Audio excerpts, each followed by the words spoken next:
Cut stream. Goa? Broadcast. Anna.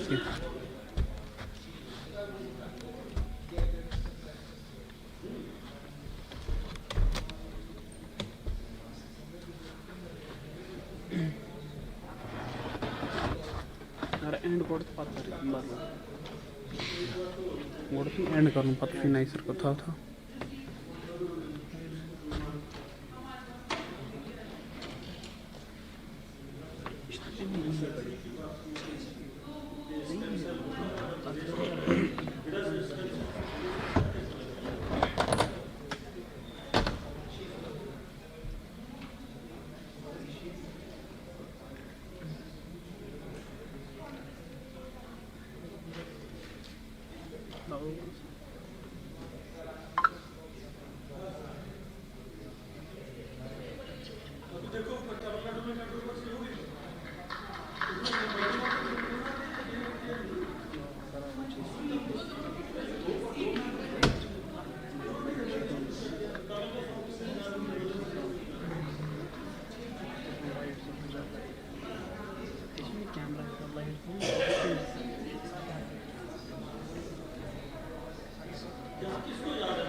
Câmara, se fez física, science, bola,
Ya İşbok Bey, Zuhça Suz Memiye.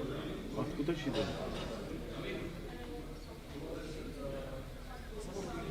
Açıyor event है हाँ Var. दे Mãe, te quer também. Tá, passa agora aí.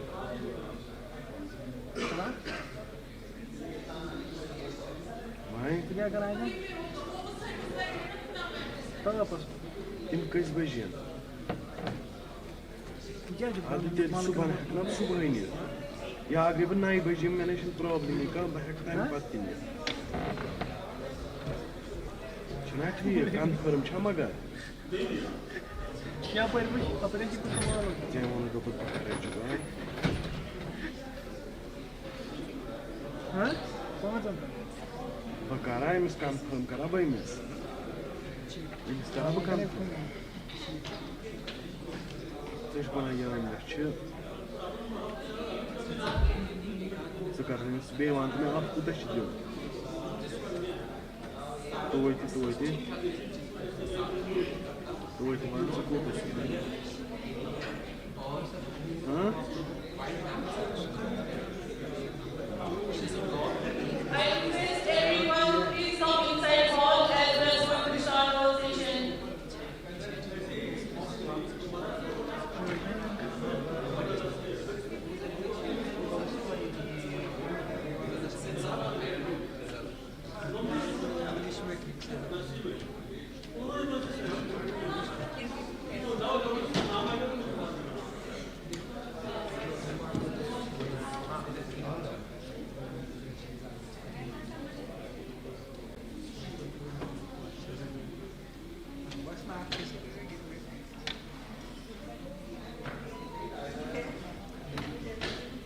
आपको शायद कुछ नहीं होगी देने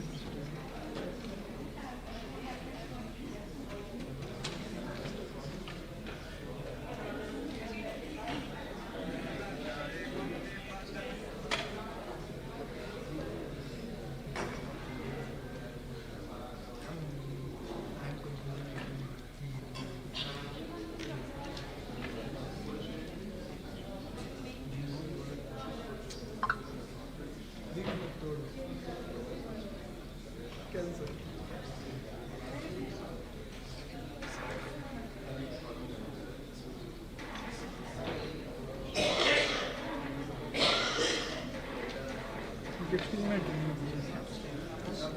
experiment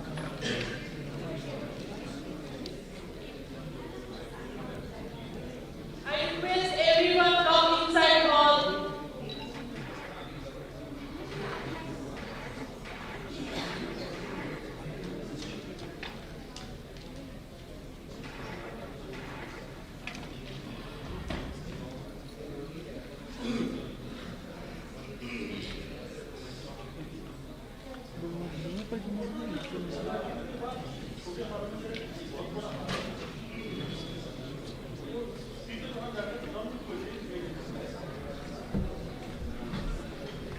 photo दिने दिन या लाइट है चला अभी क्या करें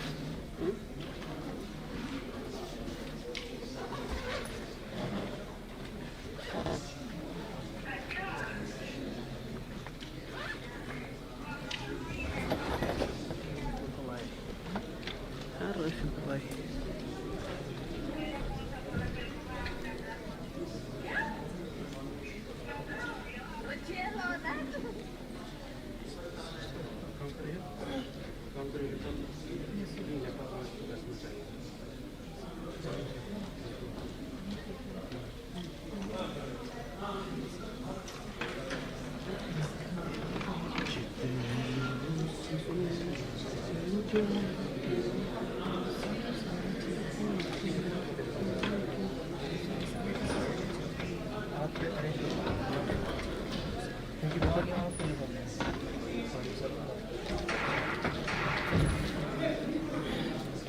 Doctors and everyone, welcome back. I hope you had a refreshing lunch break. We shall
their nesting and roosting sites are compulsory. And ours in India, basically their habitat housing but still they are fortunate for black energy and for traditional where the sea level is among the top 5 target species very important. That is one landscape.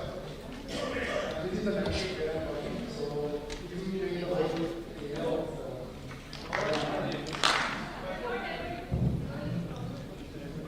birds. So Haryana is intensive use agriculture landscape where intensive agriculture basically biodiversity in a negative.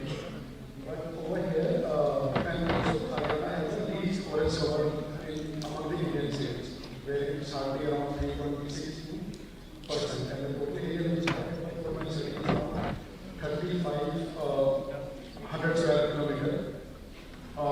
And if we talk about the LLC and cover it with both Haryana, so 83% of the area is under agriculture, while 3.6 and 3.3 are under wetland, water bodies and forests, while around 10% is under basically human settlement, and 6% are basically grazing.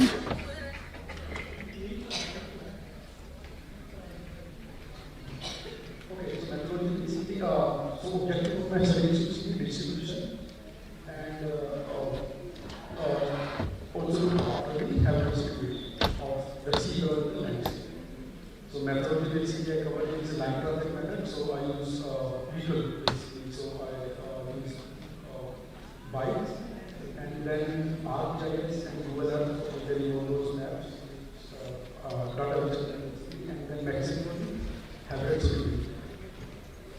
So these are the basically cover which I have in the landscape. So majority are of nesting sites, then for my non-nesting pairs which is over there, and then few individuals which are over there, and the minimum period which I used to be of 2 years.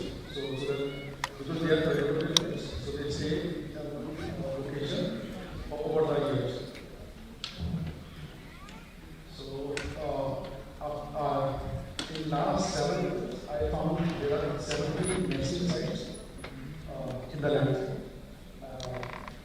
And these are basically land cover of those nesting sites if at all areas. So first one is maybe 50 meters, then 200 meters, and then 300 meters, and then 2 kilometers, because these are the large ones, so they prefer the home range also maybe in the land from using these nesting site, the majority of the land is agriculture and into micro level. So 60% land cover is under agriculture, then vegetation coverage is so those are the things. And but the same thing that where the nesting sites, where the nests are found, are majorly of irrigation canals. So those irrigation canals which have been detected are largely, so they out of those 14 nests are only those irrigation canals, and 3 are near to the wetlands, which are agricultural wetland, and the medium distance from the human settlement is around 1.8 kilometers, which I found in my study over there. Then come to Mexico. So I learned this word, but one of the things is that if you see the map of the sea level in India, the majority of the owls are found in the protected area, not in the agricultural landscape. So, like if you go to Assam, Central India, then Andhra Pradesh, even in Bharatpur or in Ranthambore and a few parts of Nepal and Bihar area. So those are protected areas on these species, but over here it found to be agricultural landscape. So I remember and use area that curve is 0.997, which is one of the islands of accuracy. And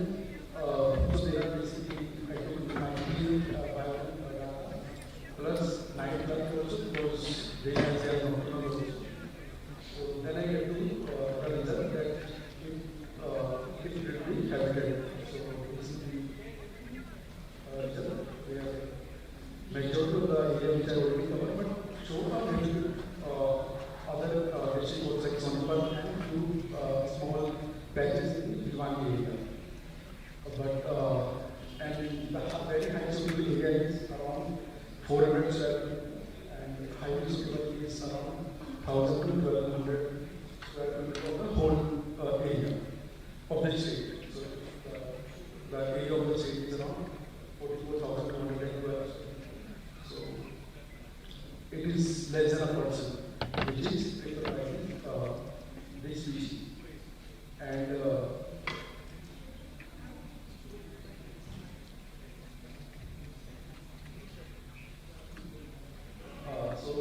but the problem which I observed in the last 3 to 4 years is that there are lots and lots of new development projects are coming up as these whole districts are adjoining New Delhi. So new highways are coming up, land conversion from the agriculture to the build-up area is at a very high rate, conversion rate is very high. And also these trees, because these eucalyptus trees and other plants are planted by the irrigation department. So they cut easily without taking permission from forest partner elsewhere. So these things impact because in last I covered 17 nets. So out of 74 trees, like major trees, 4 trees are cut down by the 2 by the farmer and 2 by the person over there. Without doing that, they also support the seasonal resident species. And then other activities are also coming up, like even though many farmers are cultivating popular now over there, popular trees, but in between they are also using and cutting these trees along these.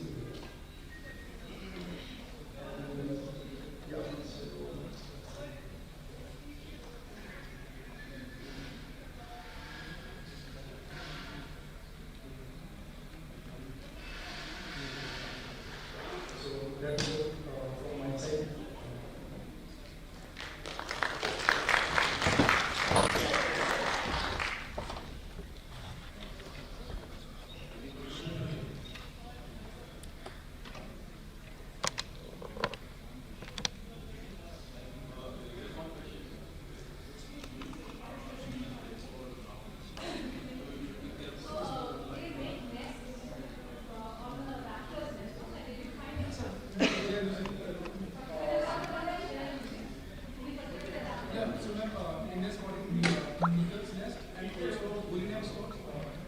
Indian spotted eagle nest, wooden nest of ibis, and one nest of black cat. But they are using those nests, and sometimes they are also putting repair season. Not particular, but majorly because if you talk about so in the area, there are more than 400 nets are built by the Indian so then 100 to 120 nets are built by the Indian spotted eagles nets, but they prefer a high. So from the majorly the average distance they require is around 18 to 20 meters from the ground. So those are.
vibrations and the pressure changes, and it allows it to prey on the organisms even without seeing to it. And Avian predominantly feeds on invertebrate larvae and small fishes, which thrives under colder feathers and pass through mountain rivers. And it also has the ability to turn over small stones and gravels and often pick up the larvae upwards. Next, please. The study area that we have chosen for our study is in Brazil, which is one of the major journeys to the tree, and overall 18 sites were selected along the longitudinal area of around 350,000 mean above sea level, and three micro habitats at each site were chosen, which were relatively cool and dry, and about 200 wild samples from each site were collected at three different micro habitats. The first time from macroinvertebrates is that we have the collection in the field, and then we go for the sorting, and sorting is not even in the lab, or we can do it in the field. Then we go to observation, identification, and data analysis. Where, in case of the invertebrate collection, for the hard water tree, we took two methods, that's the drop pit method, and one we have the cleanup method. And for the invertebrate identification, we have to see the number of gills present, presence of legs and two legs, and the presence of tails in it, and we did that by using the setup or done by the water, and prevention.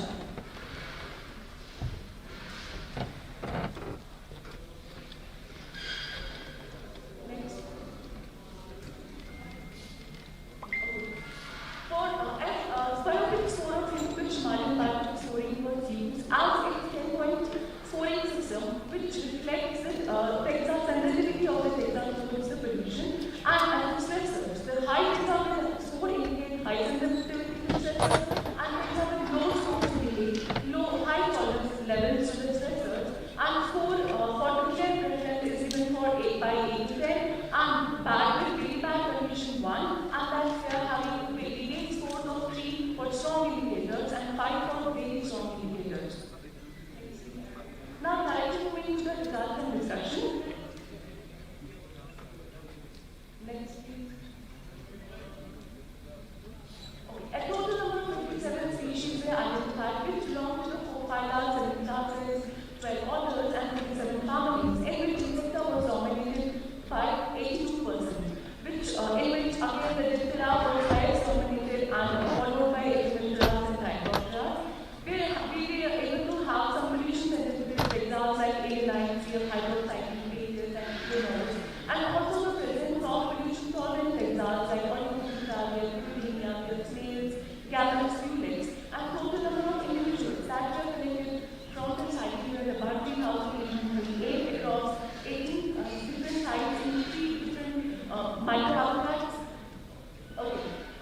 By from the calculations of the individual indices, it was seen that during the study 3 different classes were found. In class 1, that was found the highest levels for the very upstream sites like we have Narana, we have Malta, and Malta, that scored very high, and the presence of macroinvertebrates were good in number. Whereas for the class 2nd and 3rd, they were downstream sites and were highly anthropologically polluted, which directly affect the presence of food resource available there, and again it affects the presence of ibis present there. Next, please. These are the 5 maximum of the 5% contribution of macroinvertebrate species during the study, in which highest number was shown by the Avianites, followed by hydroxyl, Dionodus, Baetis, Epurus, Atex, and these are all of the organisms that have been seen in the ibis diet in the various studies and in our student. Next, please.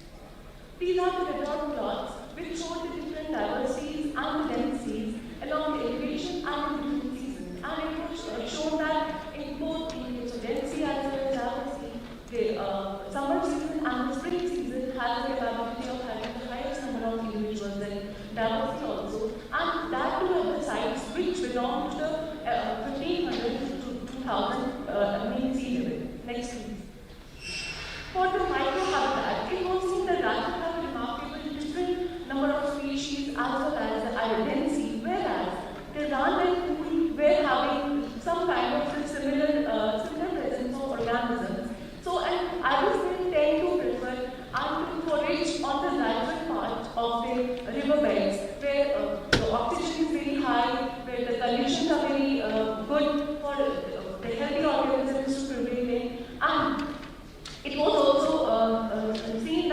the as well as the number of species and the density was higher than that. Next please. For the other biotic indices like channel, many, dominance, symptoms, and evenness, and site 1 is highly frequent and it's a very downstream site. But there was again a variation of some sites like we have incumbent, we have circumcumbent, we have higher incumbent.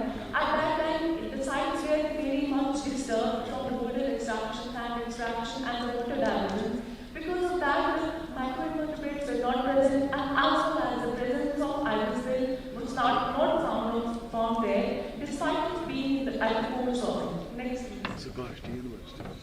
The parametric analysis was calculated using the macroinvertebrates, and it showed the remarkable two different clusters. One cluster showed the lower diversity and higher diversity was shown by the different cluster. And the different cluster where macroinvertebrates was very high, this number of ibisville presence and the number of cited we have cited was also very high at those sites only, apart from the site at the site level. The ibisville was present there, but we haven't seen ibisville either for breeding, there was no nesting or no other. We just have cited it once that it was flying and not foraging at all. Next please. So this is the foraging habitat of the ibisville and the overall prey consumption, which shows the availability of macroinvertebrates as food for breeding birds like ibisville depends on several factors. It includes the seasonality of invertebrate population, the hydrological regime, because like we have a site 17 and 18 and 17, which are having good diversity of invertebrates, but hydrological regime where the ibisville tend to live in the island formation, the island formations are not present. Thus, the hydrological regime is also very important and structural complexity also very important. Thus, the fast-growing birds with stable water levels, macroinvertebrate population being more consistent and abundant throughout the year, provides a reliable food source for the birds. Next, please. So, the quality success of whale birds is ibisville is closely linked to the health of the marine ecosystem and anthropogenic measures such as sand mining, we have pollution, we have damming, we have river canalization, hydropower development, tourism, threatening ecological niche, and habitat degradation caused by such factors in disruptive food web and limit the availability of invertebrates for birds. And invertebrate abundance also positively correlated with the pollution levels in the healthy river, supporting high diversity and availability of prey, and protecting and restoring healthy river habitats that support diverse and abundant macroinvertebrate population is crucial for the conservation of ibisville and other riverine dependent bird species. Next please. These are some of the photographic images of next. Which were present in the study. These were the water mines. These are the larvae, beetle residing inside the water. Next please. Okay, these again are the next please. This was all for today. Thank you so much.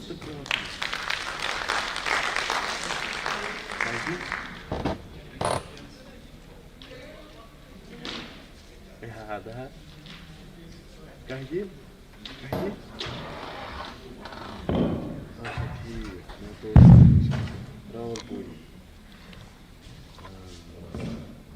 Thank you, that was very interesting presentation. You presented all the information very clearly.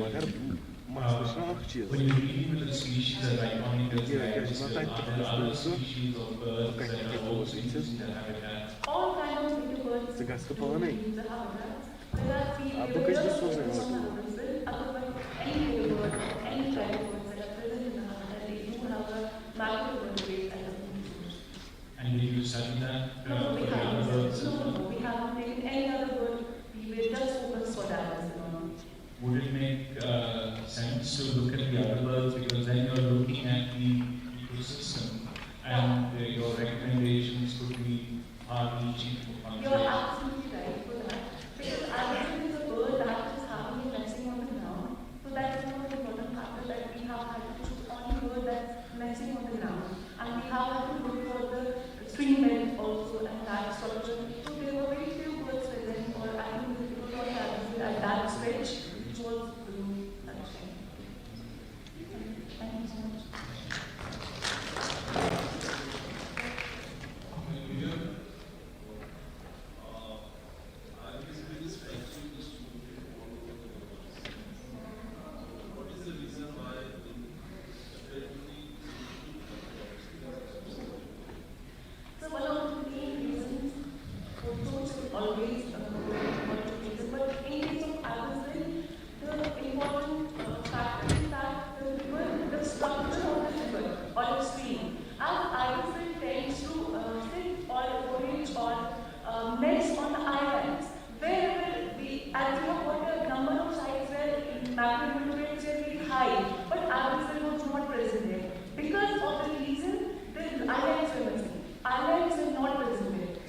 Yeah.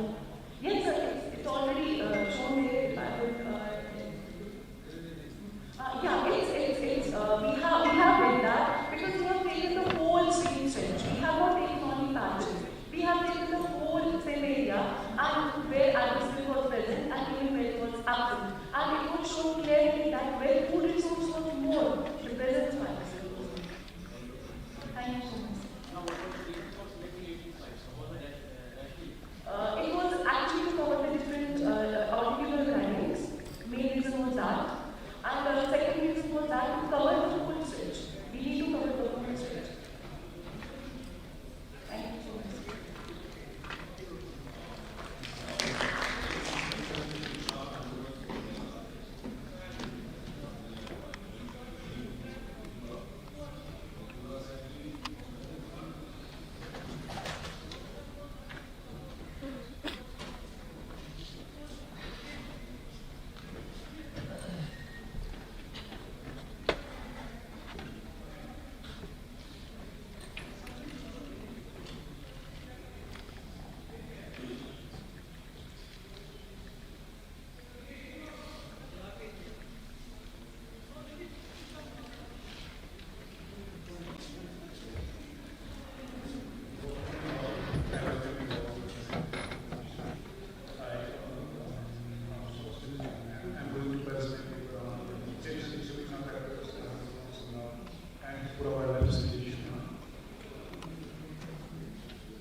Populations are declining worldwide due to habitat loss and environmental facts. Several typical reason here or actually Himalaya, especially for providers. For many say areas,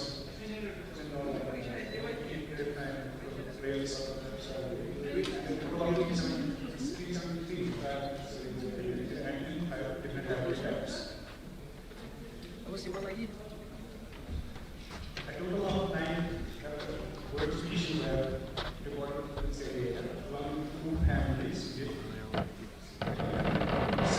Je presentation चलाओ IT Вот еще вывод канал коннектор дальше. как лаги Это лаги. This is a structure we recorded in the city area.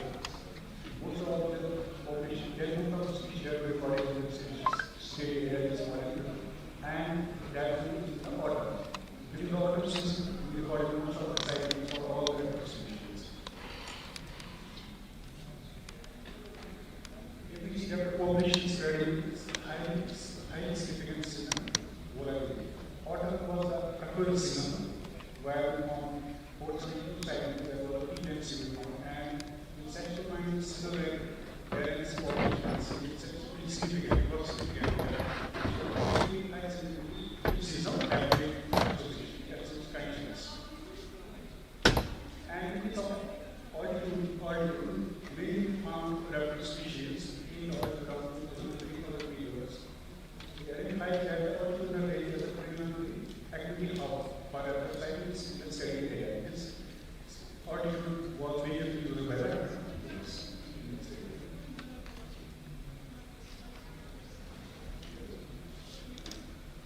and that's what a diversity, diversity is.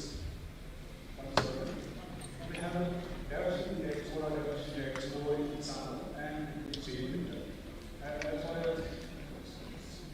habits concerned, the diversity was more in the Los Angeles. As far as we and total range was concerned in the study area, in what it was the most abundant found in the study area, and total range of 1.42 individuals per kilometer. And the reference species that was found in that was found 0.11 per kilometer. And total range with respect to habitats is concerned, was found mostly.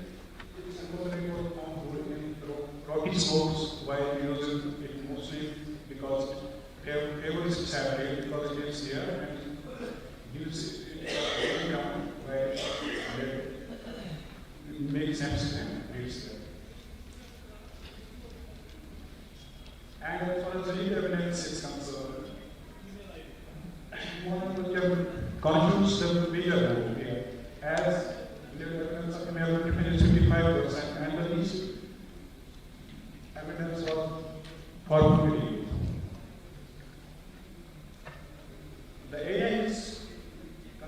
The area is followed by a superior support scores 900 of speed that found here and each choose presence. The landscape where the increase strong will for that whatever gets here. And particularly there are signs about the slopes require prioritize protection.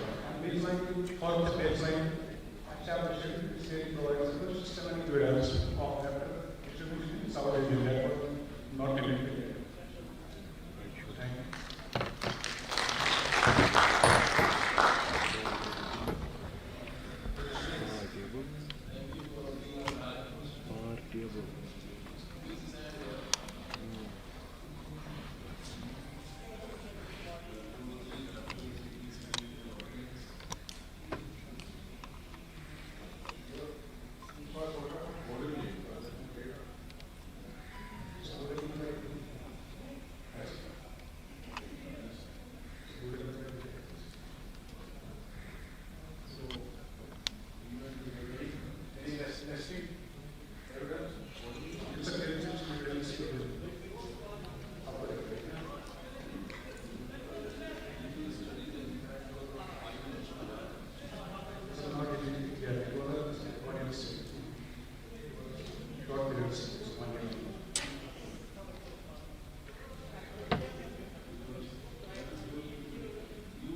Эти конус, ну корму.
basically nest failure and categories of the predation.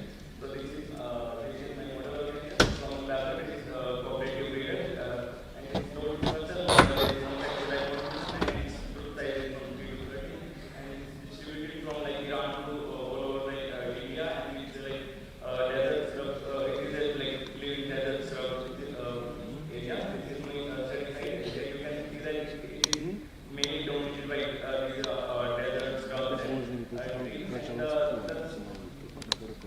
the climate is like very seasonal. The temperature ranges from 0 degrees meters to almost exceeding 50, like 51 to 53, almost 50 to 53 degrees in the summer.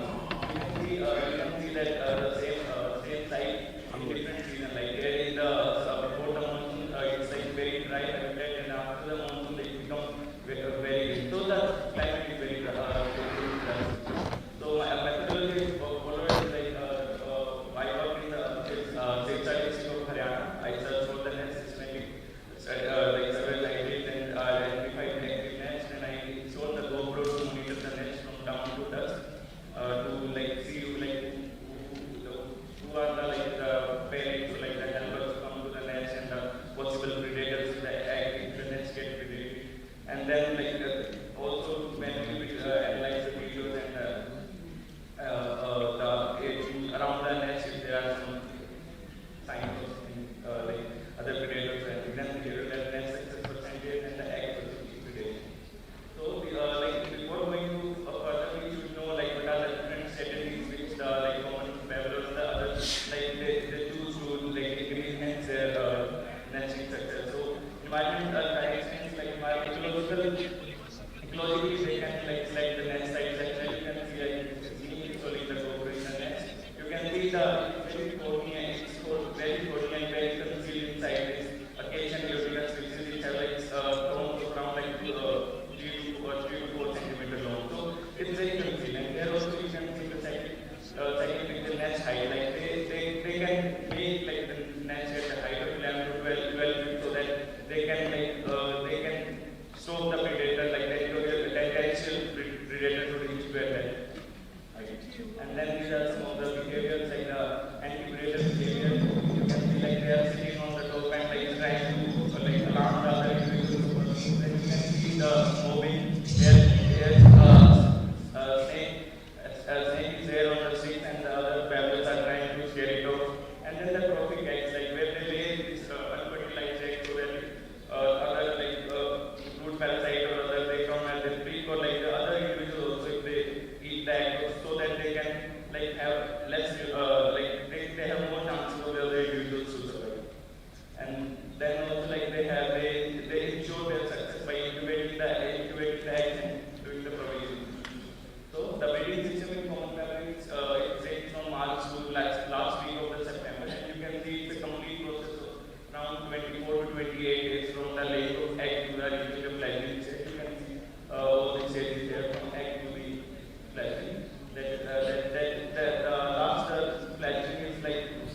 then we looked at the nesting success with respect to the nest height, and we found that the effect of and you can read history also. You can see that the mean value for the height of the successful and unsuccessful nest is almost equal. So there is no significant effect of the nest height on the failure or success of the nest. Then we looked at the nest host plant like this. The area, the study area where I am working it is like dry scrub habitat, like very dry season, and it is mainly dominated by these captive SKUAST and critical species, which are very thorny. So, and here also we can see that of the 54 nests, 29 and 22 nests are in these two species, because they are like thorny, they provide more concealment to the nest. So, you can see only two nests are there in the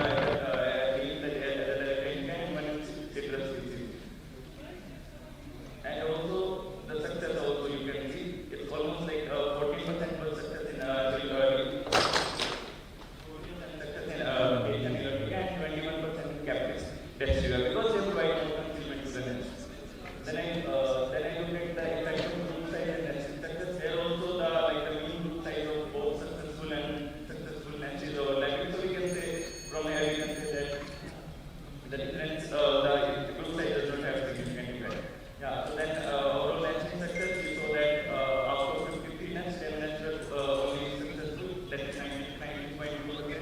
Only one is these are the silver trends in these Western species also. And out of these unsuccessful nests, which were 43, 36 were predated in the egg stage, and out of that 66% were consumed fully, and only 28% were punctured or left consumed or unconsumed. Only 11% were by dispersal zone. And yeah, and these are some of the categories of predators which we found on the nest. Here you can see this Indian grape compost, like eating the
don't you?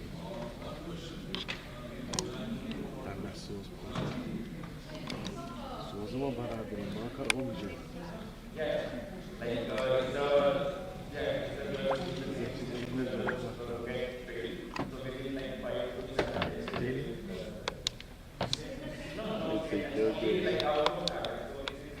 so it's coming tonight. So it's coming tonight. The only reason that we found one nest because late in the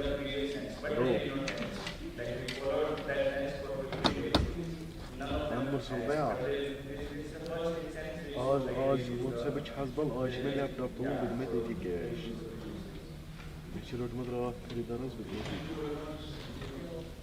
किसी के function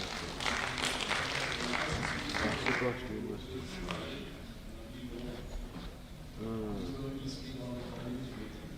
yeah no it happened also so it's not that big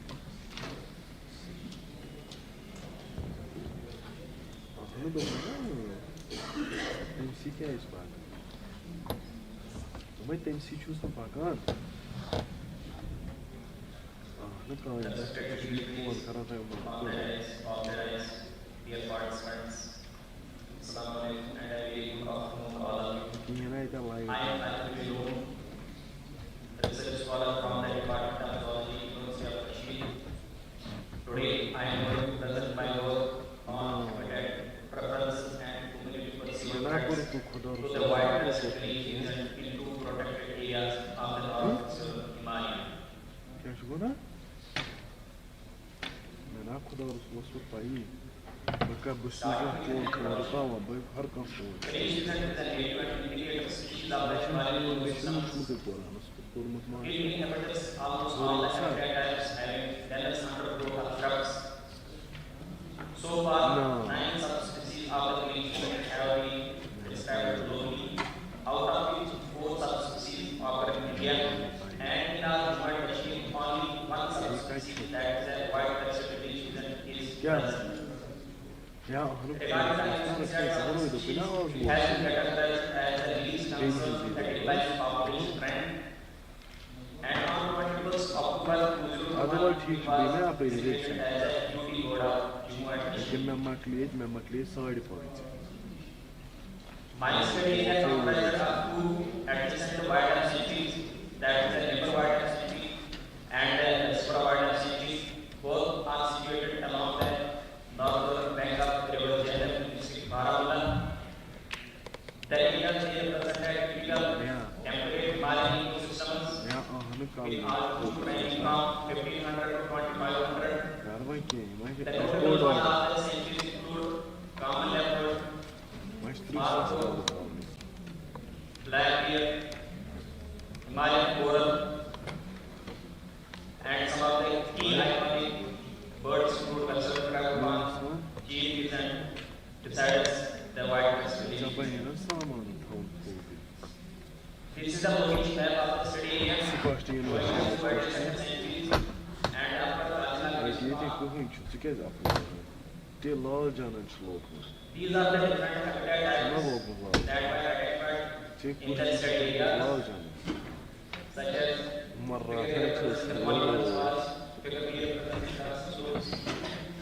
figure bird, scrubland, and figure food, agricultural. Now the line projectors are very nice by selecting different habitat types and altitudinal gradients to represent overall coverage, and at each detection of the creation and key habitat variables such as altitude, slope, aspect, distance from water source, and location were recorded. To study the influence of these variables on the habitat preference of the creation, we employed GLM methods. Additionally, to access community perceived threats, we conducted semi-structured interviews using live scale based questioning. Now the results. At total of 14 sites of the creation and wildlife from the 2 centuries. As you can see from the figure, from the table, coniferous forests had an maximum number of green sightings, that is 26, followed by scrub and the grassy slopes shows the lowest number of green sightings. The highest number of green sightings in coniferous forests and scrub is 99 attributed to the abundant cover and forage availability, and also the scale that these habitats provide for the village children. These figures represent the percentage distribution of village children in different elevation zones and aspect categories. As you can see from the figure, most of our sightings were concentrated in middle elevation zones, that is because such schools, they were characterized by the abundant cover and regarding upside, we recorded most of the sightings in east and southeast facing offsets, probably due to greater cover and availability of sunlight. These figures here represent the percentage distribution of the trees in different slope categories and shrub cover categories.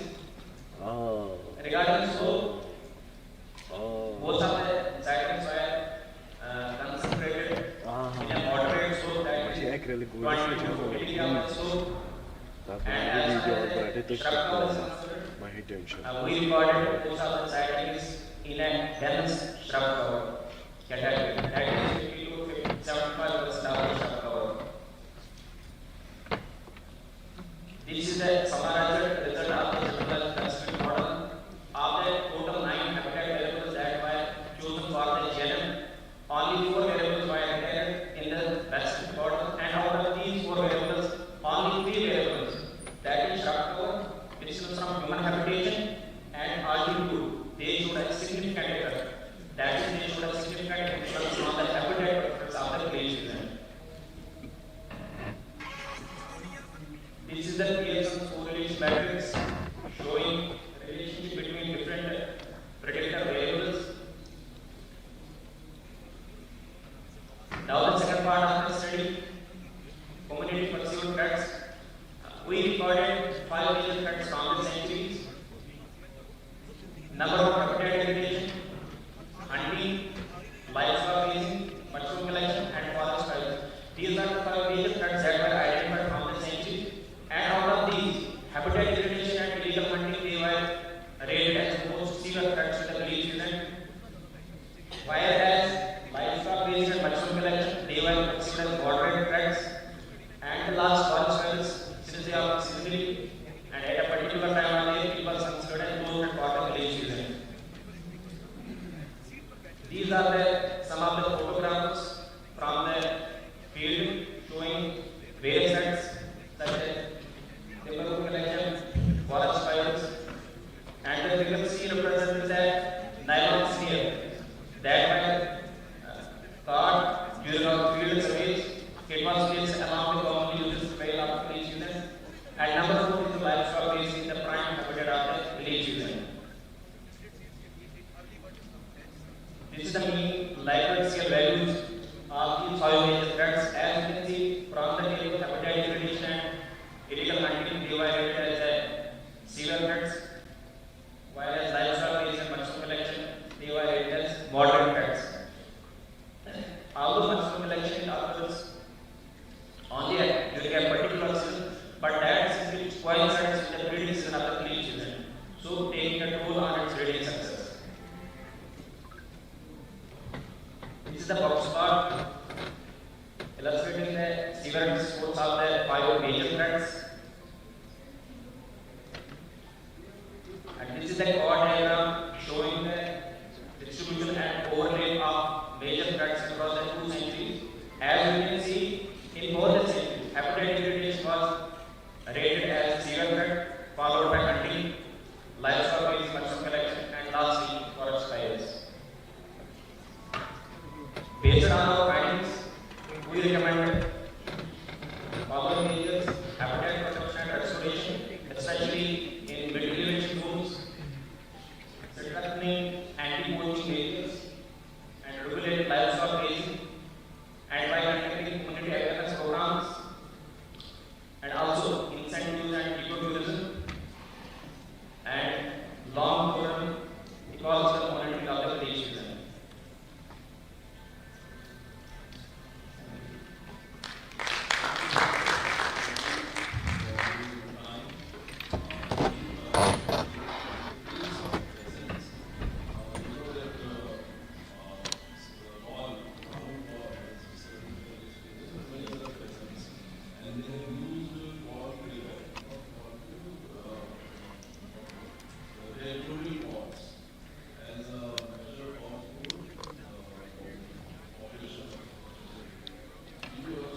Assalamualaikum Wasim bhai. What was the sample size? How many poaching incidents? That was based on database observations Man, cash karon. community policy. That is conducted Magar awas What should I say? Not Allah Pak. specifically. Yes, not specific. And also we recorded this nylon bag. Nylon bag How many times? and we How many incidents of nylon bag we violent recorded snares? 3-4 times. 3-4 times we recorded these nylon traps. Community pursuit. It is most community pursuit. Yes.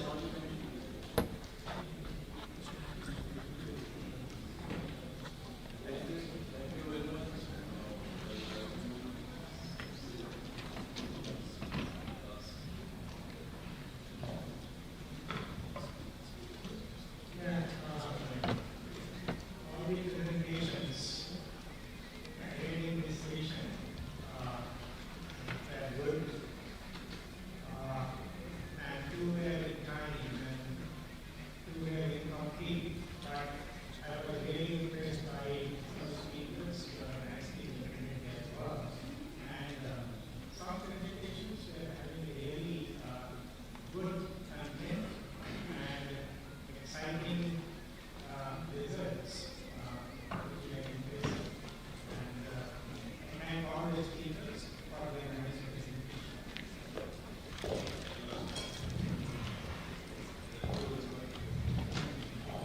Before concluding this session, I would like to request Dr. Asad Rahmani and Dr. Khan sir kindly felicitate a token of appreciation to our rapporteur, Dr. Bilal Ahmed.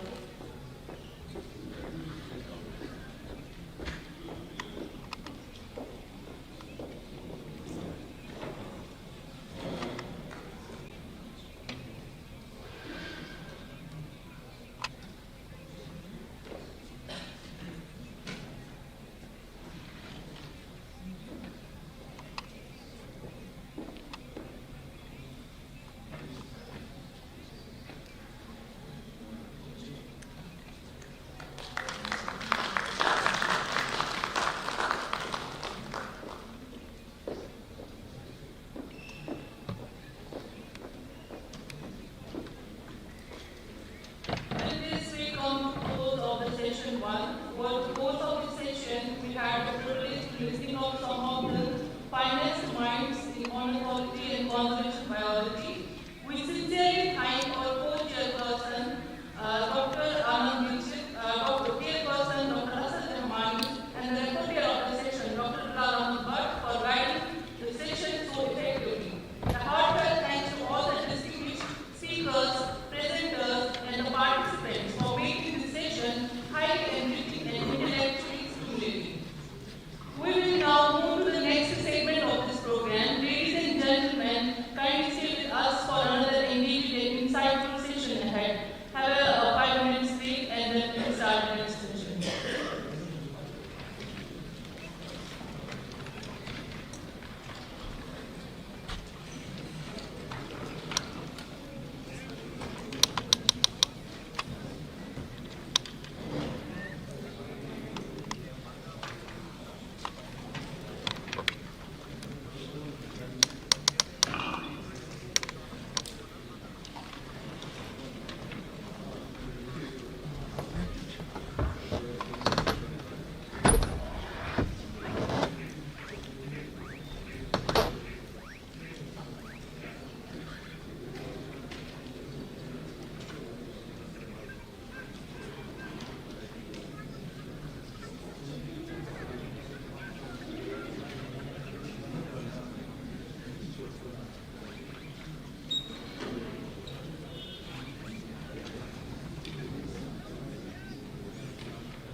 Băi, ce suban? Boş bana.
Meracağım değil. Hı? Onu yapalım çocuğum. Hı?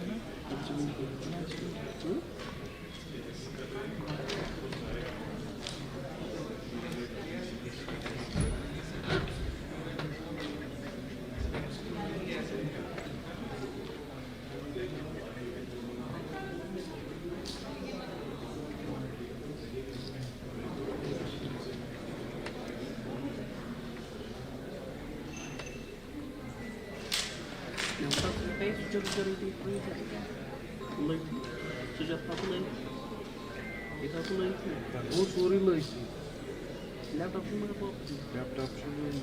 कुछ दी कुछ दी सुई दी क्या ना सार की सार में नहीं Science becomes truly meaningful when we knowledge is shared, questions are explored, and ideas inspire action. With that essence, we now begin our session second on behavior, cognition, and new biology, promising another engaging journey through the fascinating world of avian research and conservation. To guide this section, we are honored to have with us the esteemed panel of experts and academicians. This session will be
seasonal adaptations.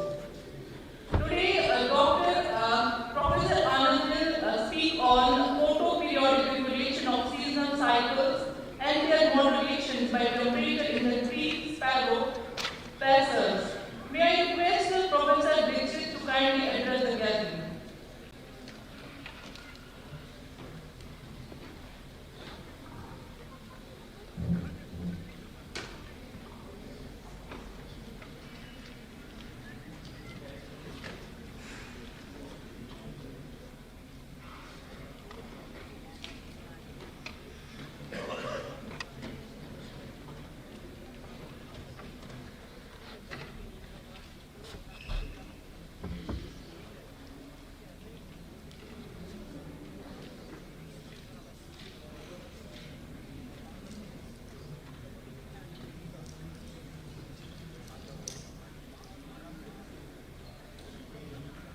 So good afternoon to all. I will give a brief introduction that will follow my findings on my investigation. Next slide.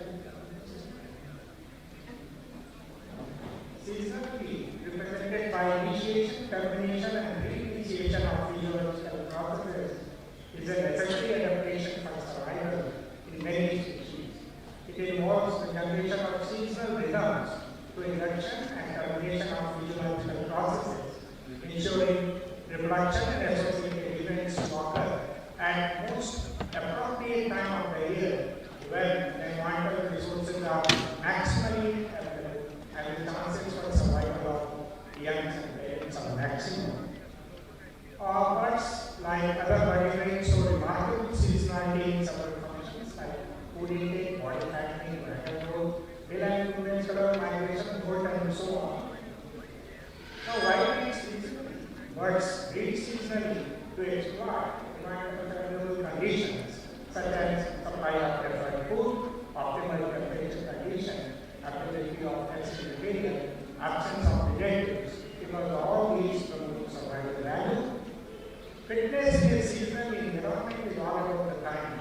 An optimal time to migrate and reproduce, an optimal time to stop reproducing, and an optimal time to migrate again. And since all these activities require duration, fitness is dependent not only on the optimal time, but also upon the ability of the organism to forecast and prepare for changing season in advance of its arrival. Various environmental factors to which the birds are exposed to, variant is most consistent and reliable. The variation in variant varies according to latitude, and the annual variation in variant is fairly constant both within and between years at a given latitude, and that is why it acts as a reliable predictor for timing physiological preparations related to reproduction and other events. This study was carried out on subtropical population of tree sparrow. It is passerine and resident bird with a chestnut crown and a black patch in the ear covers as laser identifying features. There is no sexual dimorphism. This slide shows the breeding seasonal cycles of tree sparrow in relation to animal stages in Avian and Shillong. We find that there is significant increase in adult size in April, that reaches to peak in May, but our regulation is observed in June and July, reaching to minimum in August, and that is continuing till December. Mostly the main primaries and body feathers follow zonal migration, and it occurs between June to November, with peak in the month of August. It is not that the gonads only show seasonal changes in their size, but they also undergo drastic changes in their histology. Male birds show increase in diameter of seminiferous tubes and increasing number of spermatids and spermatozoa during the reproductive phase, which is followed by denudation of spermatids and spermatozoa and reduction in the diameter of seminiferous tubes. Similarly, OB and the roadside changes involving particular maturation and degradation. With current darkness, gradually during the breeding phase,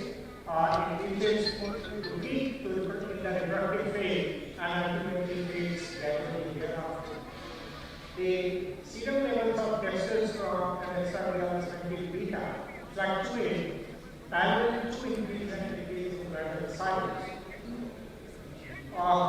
When we compare these seasonal cycles with annual fluctuation in daily times, we find that they are remarkably unique, suggesting the possibility of their photoperiodic control. And to confirm this possibility, we subjected birds to three different light equinox, that is 9 and 15, equinox then 12 and 20, and the long day that is 14 and 10. We found that birds show under growth, polarization, and development of photorefractiveness with the corresponding changes in serum levels of testosterone and estrogen beta only under long day lengths of 12 and 14 hours, but not under the short wavelength of 9 hours. Only in the wing primaries and foul body figures progress with vital vibration only under long day lengths, but not under short day length, suggesting that these two high energy demanding processes of reproduction and molt are faced at two different times of the year and are photoperiodically regulated. These birds respond to long photoperiods but not to short photoperiods, suggesting that they have a photoperiodic threshold to their chromatin sensitivity, and that has been tested in this experiment. Here, these parrots were subjected to different durations of light and dark in 24-hour cycle with increasing proportion of light day, and it was found that the daily photoperiod of 10 hours and less, that is 9 and 10 hours, failed to reduce mental load, while the birds experiencing a daily photoperiod of 11, 12, 14, and 16 hours responded significantly. Further, the rate of mental load was found to be greater than the longer photoperiod. Thus, this suggests that these birds have a photoperiodic threshold which is equal to or greater than 10 hours. In this experiment, it was found that it was done to find out whether short wave treatment of sufficient duration can break photorefractiveness. And here, photorefractive birds were subjected to 2, 4, and 5, 6, and 8 weeks of short wave treatment. And then they were returned to long wave to find out in which group photorefractiveness was broken. It was found that the short wave treatment of 2, 4, and 5 weeks failed to terminate photorefractiveness, while the short wave treatment of 6 and 8 weeks terminated it. So, about 6 weeks of short wave treatment was found to be sufficient to break photorefractiveness in this species. This experiment was done to find out whether there is change in sensitivity of endogenous response system to long wavelength. Here, these fellows from wild were transferred to long wavelength in every month of the year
the molecular candidates involved in processing of photoperiodic information in the brain of each sparrow, and we mainly focus on two important neuropeptides, namely DNRH1 and DNRH. This slide shows the expression of DNRH1 during both different phases of reproductive cycle, and you can see the DNRH1 was found expressing in the POA region of the hypothalamus. The number of DNRH1 expressing neurons were found significantly higher during the progressive and reproductive phases as compared to the preparatory and aggressive phases. Further, the DNRH1 peptide expression was found running parallel to gonadal side, suggesting its gonadal stimulatory role in control of seasonal cycle intensity. In our lab, those massive sequence are DNRH 70. This slide shows DNRH peptide expression in different phases of the cycle. DNRH peptide was found expressing in the perineum region of the hypothalamus, with its exons spreading into the other regions of the brain. The DNRH peptide expression was significantly low during the preparatory and progressive phases, while it was significantly high during the aggressive and preparatory phases. This slide shows DNRH mRNA expression in relation to enzyme changes in the site and the enzyme change in the DNA.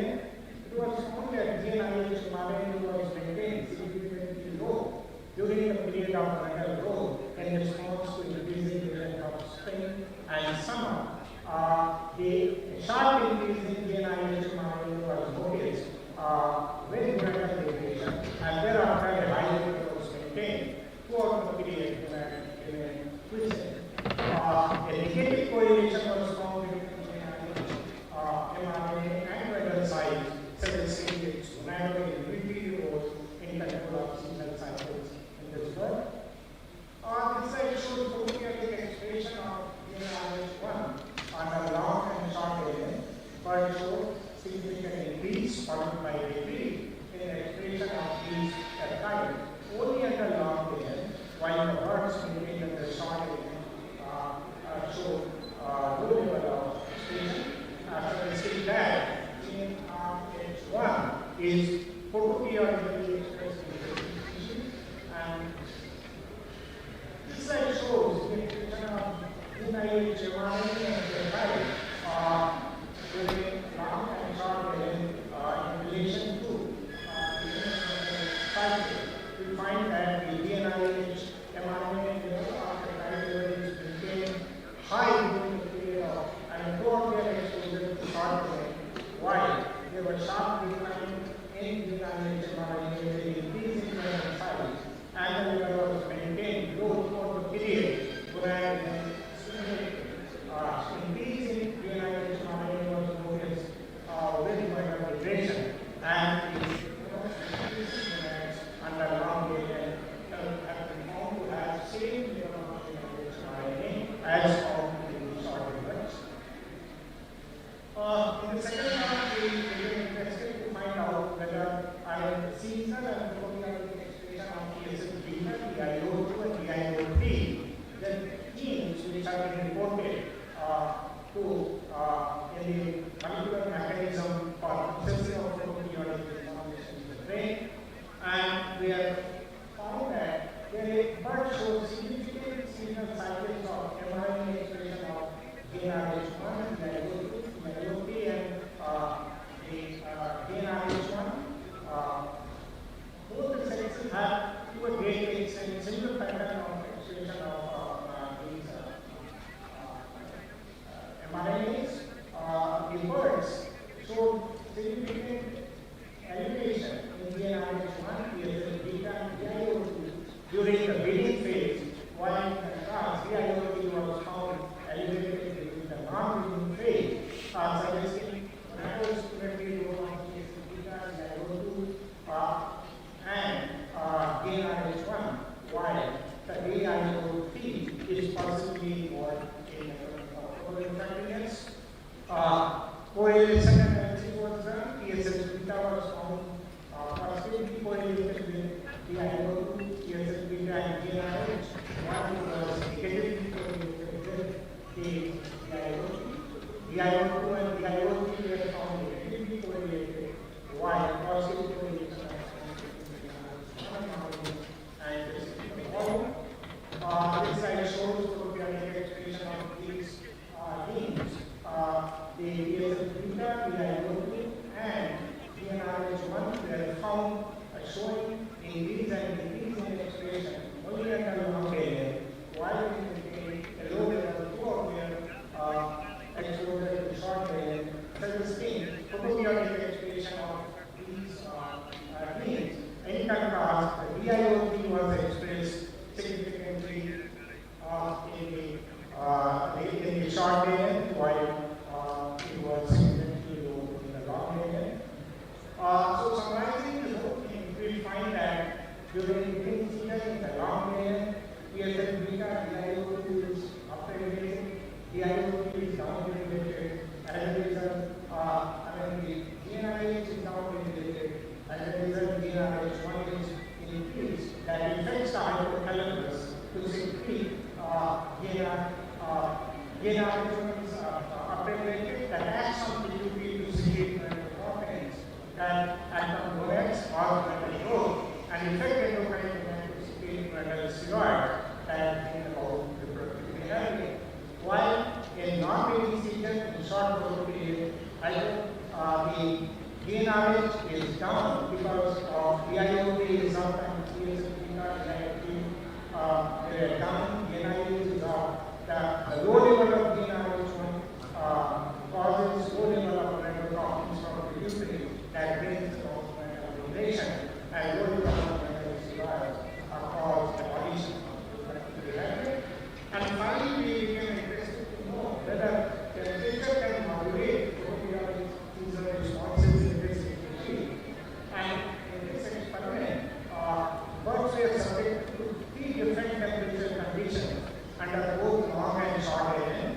Birds showed better growth and relation in long alien at all temperatures, but they showed better growth and relation only at 30 degrees centigrade as a high temperature under short alien. This is the total period in which birds generally do not show response at actual temperature.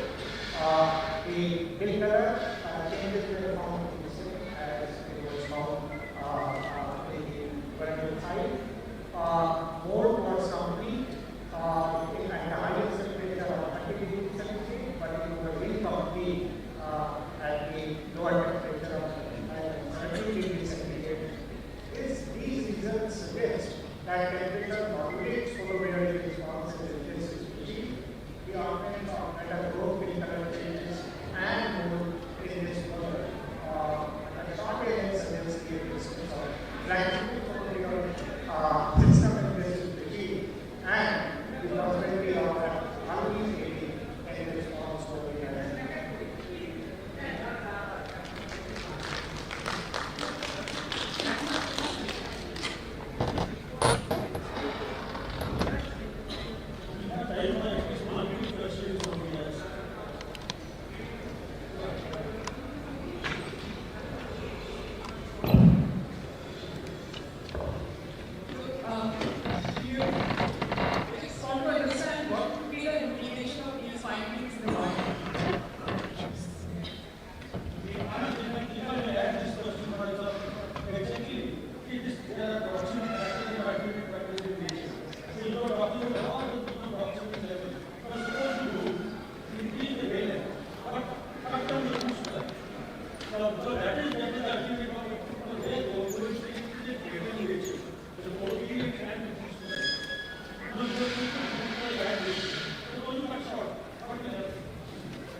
that the ratings in season should be exactly same at a given latitude between two habitats or at a given latitude from year to year, but this is not the case. It differs between years and in the same year between two habitats. It means that open period by timely gonadal growth and duration sets up a window within which breeding can occur. Now, non-photoperiodic clues act within this window to decide where exactly the breeding will take place. And these non-photoperiodic clues like temperature, food, rainfall, and other factors, depending on the species, play an important role. And especially in the female, where exactly the egg will lay, that depends on the female. Later phase of follicular development, during which yolk is deposited, and that takes only a few days. So here, the non-photoperiodic clues are very much important, and they are ultimate factors as before. But photoperiod is a proximate factor that decides the window in which the breeding will take place in photoperiod.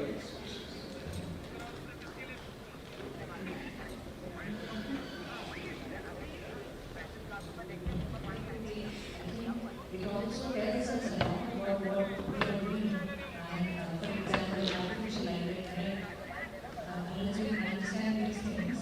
Next topic. Yeah. So that's the relevance of the wild animals. Thank you very much. Thank you so much for enlightening and insightful talk. Our next speaker is Dr. Amit Kumar Trivedi, Assistant Professor, Department of Zoology, Mizoram University, and accomplished avian psychologist and chronobiologist, known for his extensive research on biological rhythm, seasonal timing, and effect of environmental change on bird psychology. Today, Dr. Trivedi will be speaking on effect of artificial light at night on daily and seasonal processes, and avian perspective. Please, it's my privilege to welcome Dr. Trivedi to the podium. Thank you. And first of all, I take this opportunity to thank organizer, particularly Professor Kusi, for inviting me here. This is the first time I'm in the Kashmir. I have been in the Jammu previously, but the Kashmir, Malik, another friend is here, invited several times to be present. Anyway, so the title I have given is a general title, and this morning Professor Dr. Rahmani mentioned several factors which may affect the population of the birds, and one of them was the uprightness at night. So this is our interest, and we know that light plays a role involving in the circadian biology as well as the image formation as well as the reproduction, and Professor Wilson has elaborated here, so I don't need to go in there. Now, this is a downloaded app-based map of night light pollution across the world. And you can see how slides there. You also see the Indian scenario. It doesn't look much different from any other region. Now, this is the place from where I come nowadays. I serve in Mizoram, Northeast, another beautiful place, green place, full of greenery, and which you can see. But when it comes to the capital Aiza, the scenario is different. It looks like this. And when it comes to night, the whole hill glows. So this much anthropogenic night light is there. And how this is affecting is challenging, and this research has been continued from the last decade, one decade. And in our life, we have used a variety of model systems to address this question. And that's why today's topic I put it as an avian So, around 2 years back, we started this journey. So, we started with this experiment, but we were directly from the environment and from the food habitat. One is the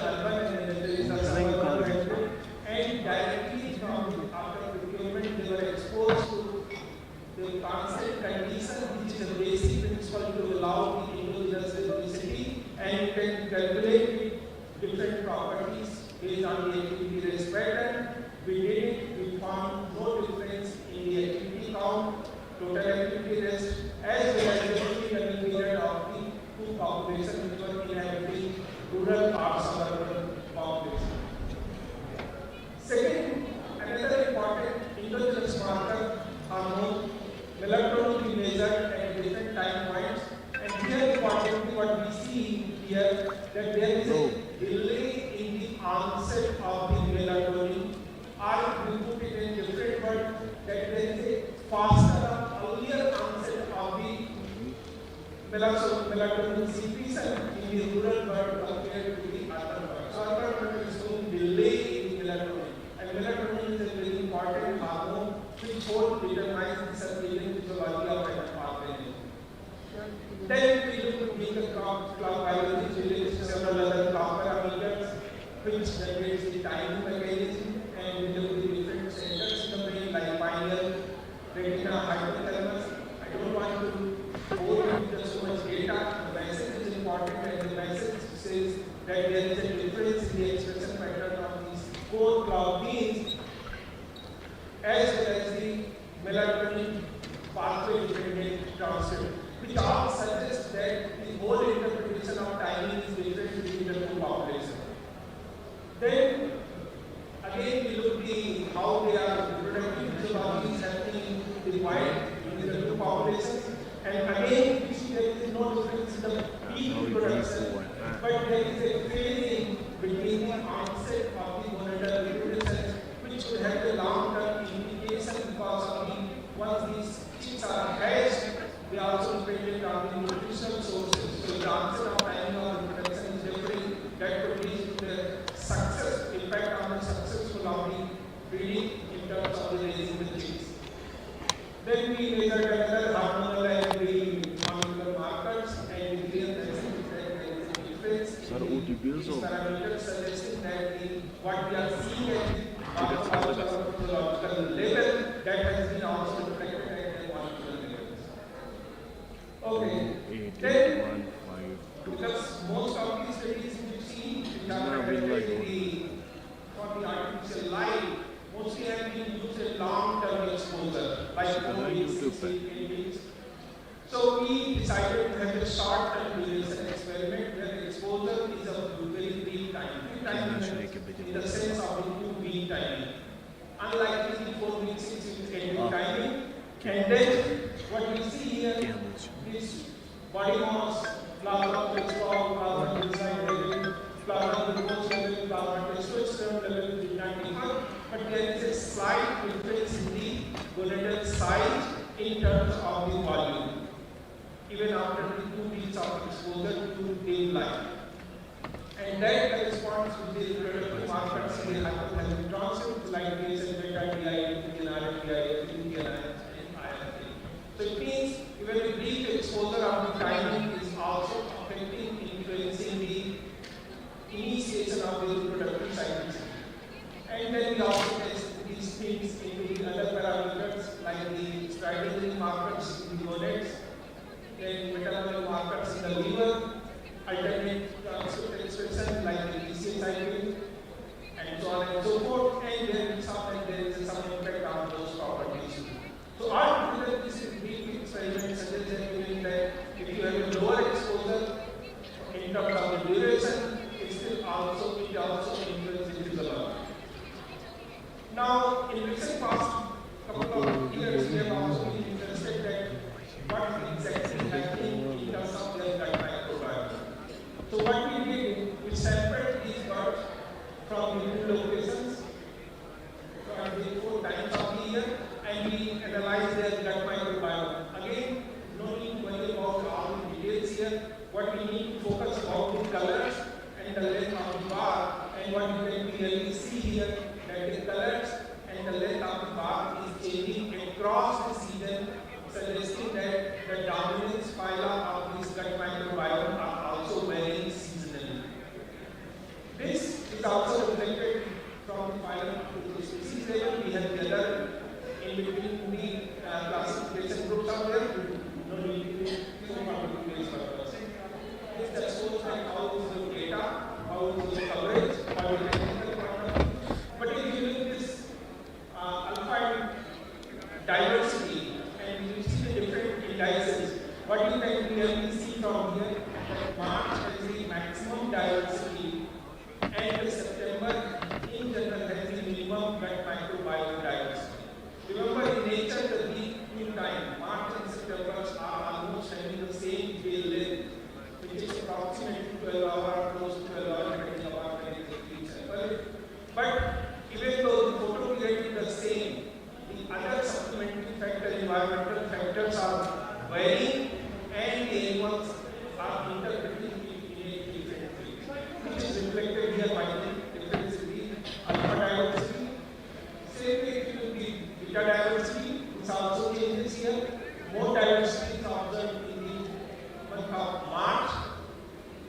minimum diversity, relatively more stable population was observed in the timing of the September, and relatively fair diversity was observed in the June and December.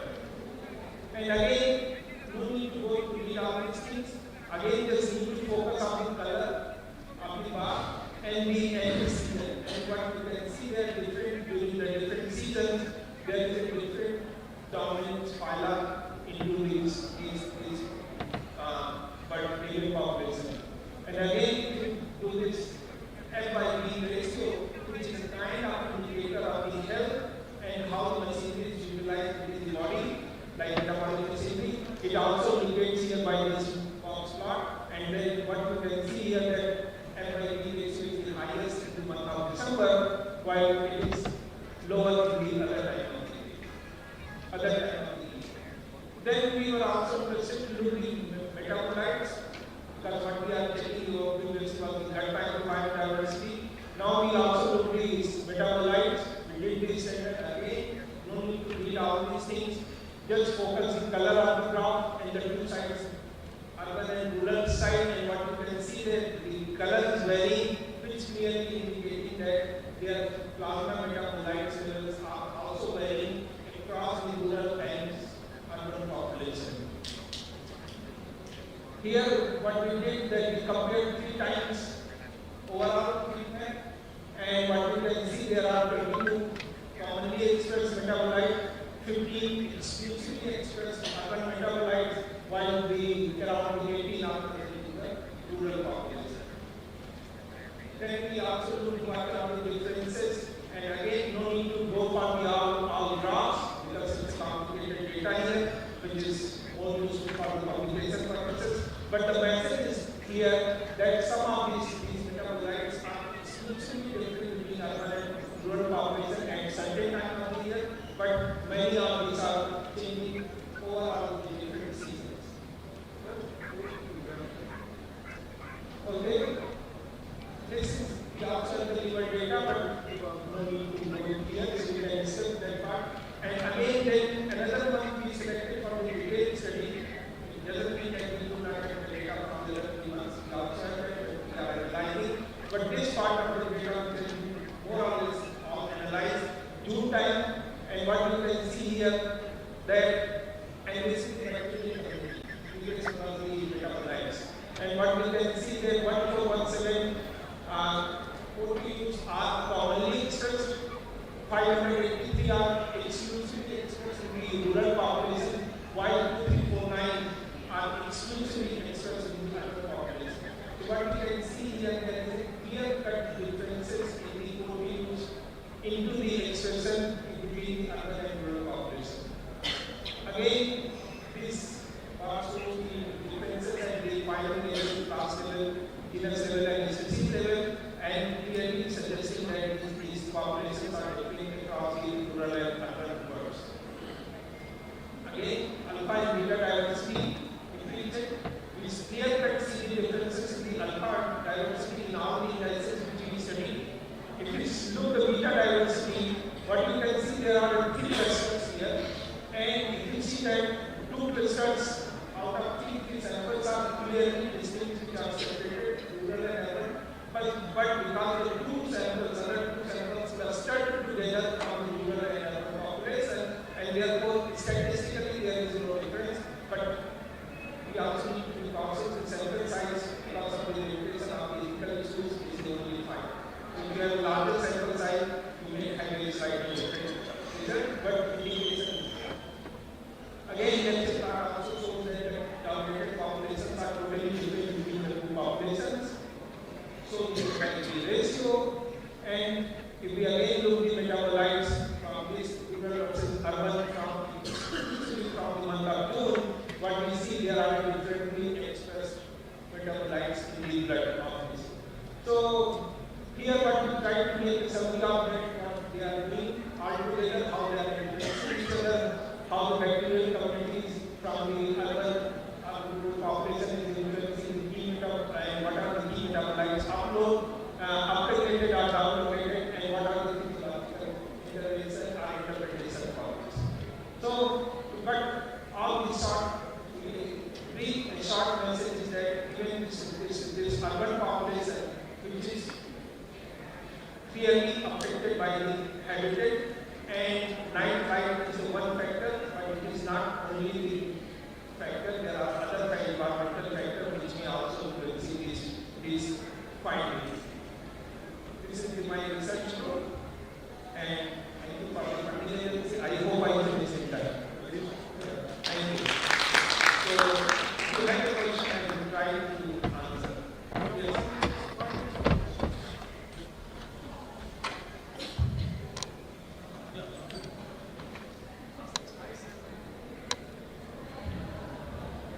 Okay, very interesting talk. I have two questions. Okay.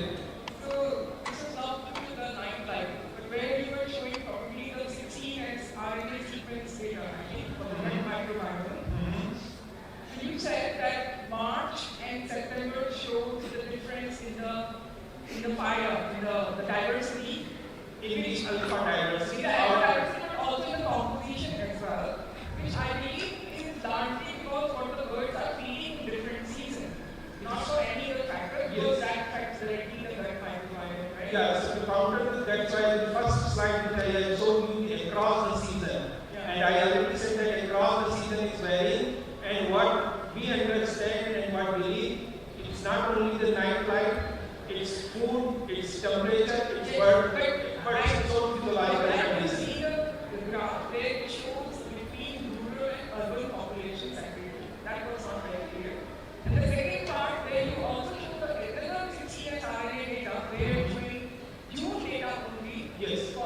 I felt your reads were not completely each case in total. So there was some bias there.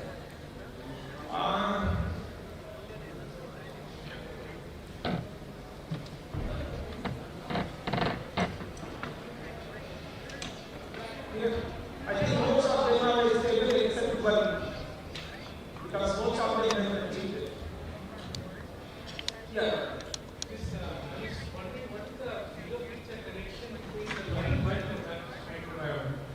Can you repeat the question? No, the bigger picture connection between this nightlife and that microbiome, I think quite cancer. Okay, yeah. So idea is a long term because these birds directly comes from the field, and therefore there are so many variables. As I said, at this point of time, I cannot guarantee this change because only of the nightlife. So there are more controlled laboratory experiments are in pipeline. Some has already been done. Data is under process, and probably in the future I will tell you. Why we started from the field? Because many field biologists they think what we do in the laboratory is nothing because we have controlled everything. So this time we started other way from the field, bringing back to the laboratory and controlling one factor at a time. So we have the experiment based on the light, night light. We have the experiment based on the temperature. We have the experiment based on the quality of the food. But data is in the process. So I think I will answer your question probably next week. If we find any connection between that. No other questions? Please stand up.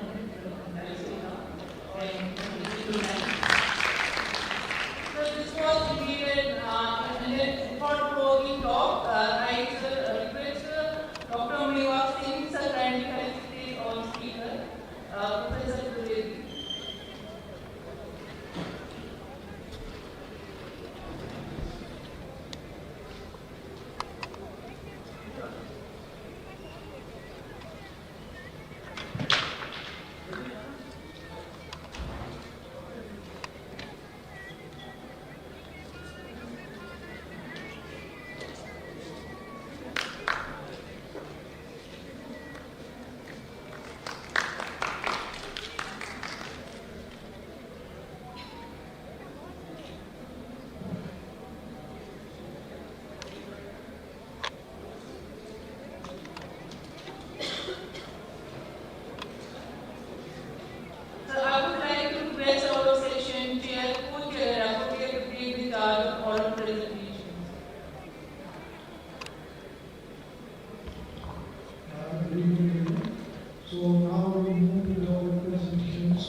So in total, we have 7 presentations which will be delivered by students and research scholars.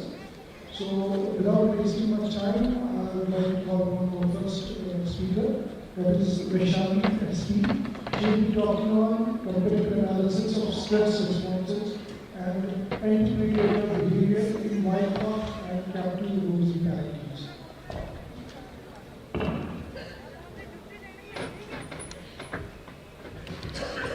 Good evening, respected faculty and delegates. I'm Vaishali SP, research fellow at Microbial Monitoring Trust. Today I will be presenting my study on comparative analysis of stress responses and anti-predatory behavior in wild-caught and captive rosy varieties. So the aim of my study was to assess under captive conditions whether wild-caught birds showed more stress responses than captive birds, and also to analyze whether captivity in captive birds influence their behavior in a way that it affected their survival post-release.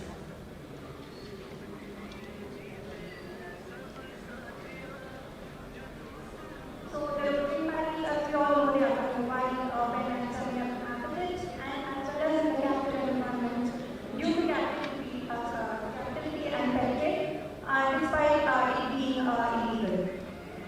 So captivity can alter behavioral expressions include their activity, distance, and responses to threat. In India, where predation pressure has been reported to be higher than in Indian states, so understanding the anti-predatory behavior and stress responses is very much important because it affects their survival post-release. Despite the importance of these behaviors, comparative studies on behavioral differences between wild-caught and captive varieties are very limited. So understanding this can help us in the application and their conservation. So the objectives were to compare the stress-related behaviors and to compare the anti-predatory responses to behavior similar and to assess the implications for captives. So I conducted this study in people who are animals Bangalore, which is a urban wildlife hospital rescue and rehabilitation center. And a total of 10 roasting parties comprising of 5 wild-caught. The wild-caught refers to the birds of wild origin that have been rescued due to the injury from manta, that is the kite thread or other injuries, and they have been admitted for rehabilitation and treatment. And 5 captive birds. Here the captive refers to the birds that have been rescued from captivity and confinement. So all of these birds were housed individually in seed cages with perches, and they were provided with adequate food and water. So the observations were conducted using infinite scan summary every 2 hours for 16 minutes and for a period of 2 weeks.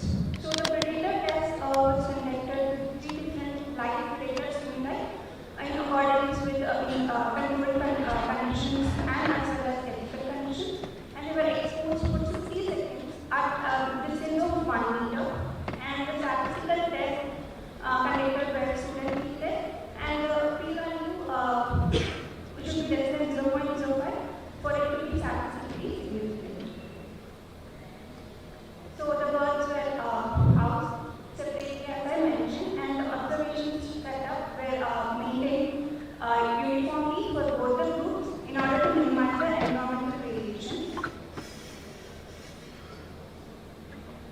So these behavioral measures were recorded, and I made a program for all these, as these include the activity and stress-related behaviors. So the predator stimuli, as I said earlier, 3 predator stimuli representing 3 different level groups. So black kites, higher level of aerial predation, house crow represent the mid-level aerial or the opportunity predator, and the Indian cobra represent the ground level as well as the nest rider. So these were individually presented in front of the birds for about 60 seconds at a distance of 1 meter, and following behavior were recorded: freezing, alarm calling, wind clutching, and escape turn. These are all the indicator defensive behavior. So with respect to the stress-related behavior, wild-caught birds showed significantly higher stress-related behavior than the captive birds. And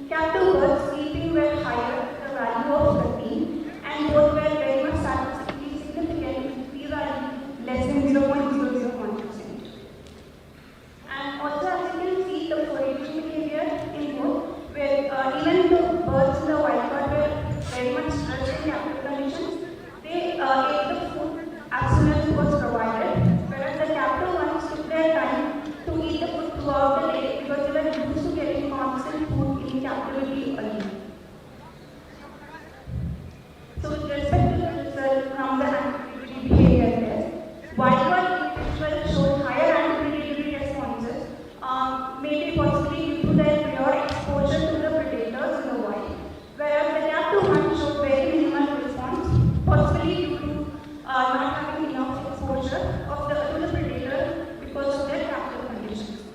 So the total response frequency for the wild-caught individual together predatory responses was about 28% in wild-caught, whereas in the captive it was very minimal, accounting for 0.33%. That is pretty much less compared to the wild-caught.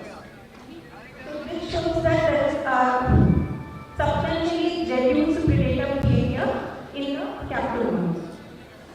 So from the study, I was able to show that wild-caught showed stronger stress-related behavior and predator responses than the captive one. So this comes that captivity reduces the responsiveness related to survival. So behavioral assessment and predator condition is very much important to ensure that they can survive in the wild post-release and captivation. So I would also say that findings should be taken cautiously because of the very small sample size. I conclude by saying that even today there are increasing number of predatory captivity all happening. So we should be very much considering their behavioral assessment, and we should also look into their behavior so that these birds can be recognized, and behavioral screening has to be done to assess the individuals that are better prepared for the survival in the wild to enhance their chances of survival post-release. I would like to acknowledge Dr. Rajesh, People for Animals, and Dr. Balachandran for their constant support and guidance. Thank you.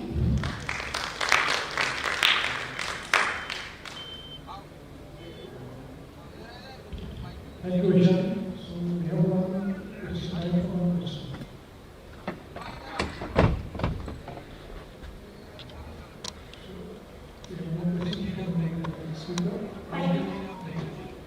So our next speaker is Gauri Gupta, who will be talking about within substrate neurogenesis in adult brain, which corresponds to species substrate physiological needs in passive forms of organs.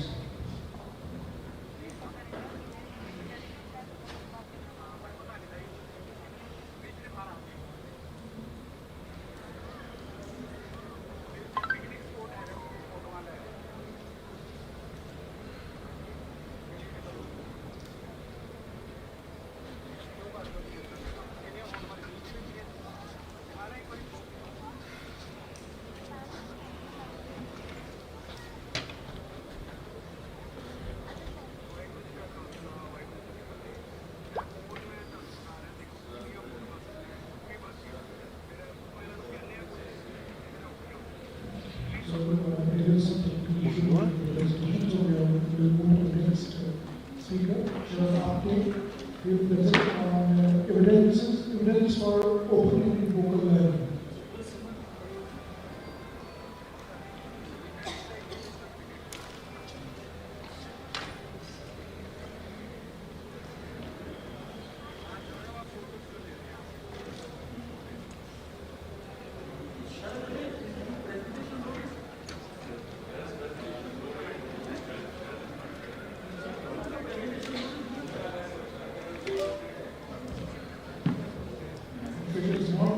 So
from Biocraft, Department of Zoology, University of Allahabad. Today I am going to present my work on region-specific neurogenesis in the adult brain corresponds to species-specific physiological needs in basaliform birds. So let's begin with understanding what is neurogenesis. Neurogenesis is the process by which new neurons generate from neural stem cells. Now, earlier it was believed that there does not exist adult neurogenesis, hence brain was considered as a static structure. But with the discovery of adult neurogenesis, we all now know brain as a dynamic structure. This paradigm shift from static to dynamic brain structure has provided a cellular basis for understanding how neural circuits adapt to changing physiological and environmental demands, redefining the way we interpret brain functions and plasticity. Now, why are we so fascinated with adult neurogenesis? It's because there are multiple functions of adult neurogenesis in avian brains, mainly spatial memory for foraging, environmental adaptation, parental behavior, mate attraction and position.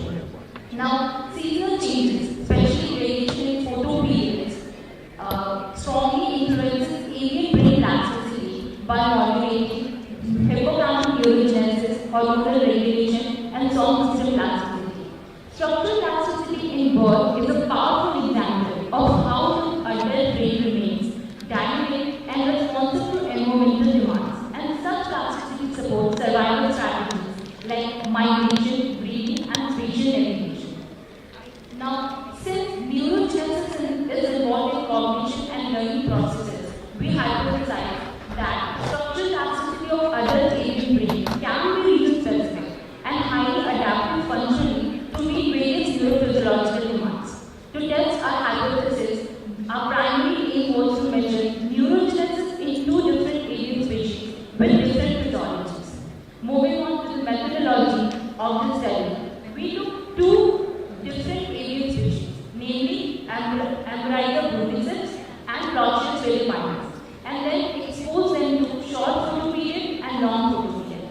After 30 days of photoperiodic exposure, we did perfusion of the brain and mainly focused on two brain regions: hippocampus, which is responsible for spatial navigation in avian brains, and lateral stratum, which is responsible for sensory motor processing. After that, we did basic immunohistochemistry, followed by quantitative analysis that included cell counting, shoal analysis, and neuronal fields. Now, why did we choose specifically these two avian species? It's because both the species are long-lived breeding passerine birds, both share habitat for nearly half the year, from September to March, and both demonstrate seasonal cycles of neuronal development and regression when exposed to changing photoperiods. The only difference that lies is that red-headed bunny is a migratory bird that migrates from Central Asia to wintering grounds Indian subcontinent, whereas Indian beaver bird is a resident bird widespread across India and is well known for its nest building.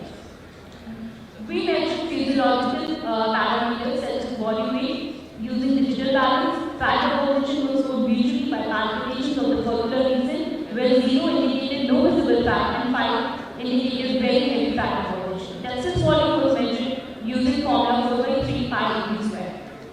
Brain section and immunohistochemistry was done following the protocols as prescribed in this paper. Now, again the question arises that why did we choose specifically hippocampus and lateral stratum? It's because they are the key reasons involved in spatial memory, behavioral regulation, and adult neuroplasticity. These features make them suitable targets for studying photoperiod-induced seasonal neural adaptation in birds. We did neural analysis using imaging.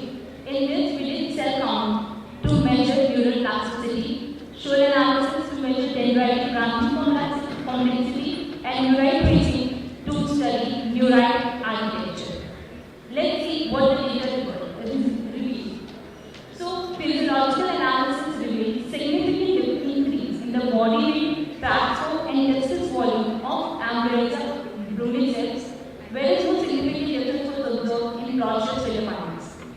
Now, the most interesting finding was revealed when we did cell counting. It shows that LD exposure significantly increased lateral fatal neural in both Avian rodent cells and Plotchus philopinus. With Plotchus philopinus exhibiting higher counts than EB.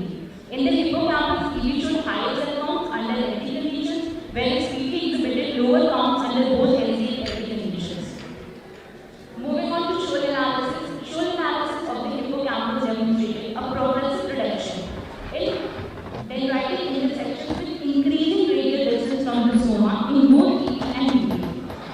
Embryonic protein cells exhibited higher dendritic complexity than Plotchus philopinus as indicated by significantly greater average intersections for lineage and higher sum intersections for species. No significant difference was observed in shoal analysis of the lateral segment. Neurite tracing. Hippocampal neurite tracing showed significant differences in neurite morphology between EB and EB. No significant difference was observed in the lateral segment. Now the decision, LD photopedia induced coordinated metabolic and reproductive activation in EB, whereas PP showed delayed responses mainly restricted to reproductive activation, indicating species-specific photoperiodic sensitivity. Increased cell count in lateral side of hippocampus and LD condition suggests photoperiod promotes neural plasticity in both species. Together, the finding highlights that neurogenesis is not solely covered by environmental input like photoperiod, but also by the functional roles of brain regions and species-specific life distance challenges. At last, I would like to thank Vice Supervisor Dr. Gaurav Manjunath, funding agency UPCSC, and all members of Biolab. Thank you.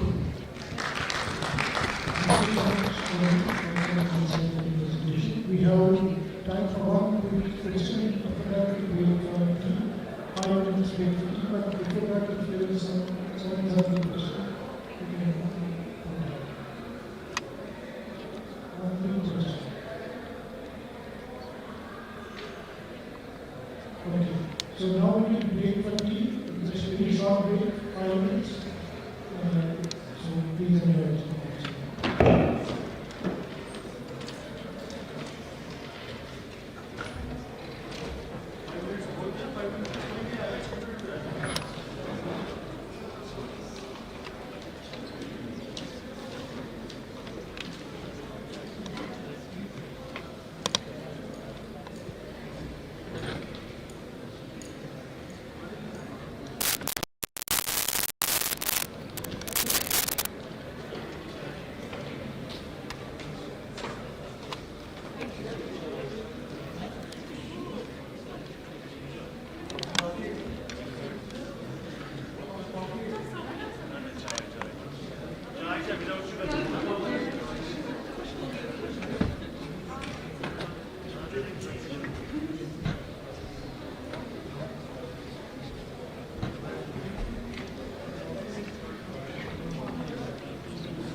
Oh! Mogliwaje? Mogliwan?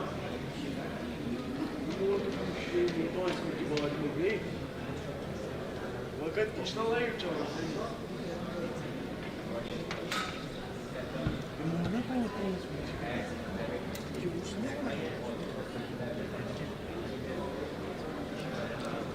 भैया अभी और कुछ है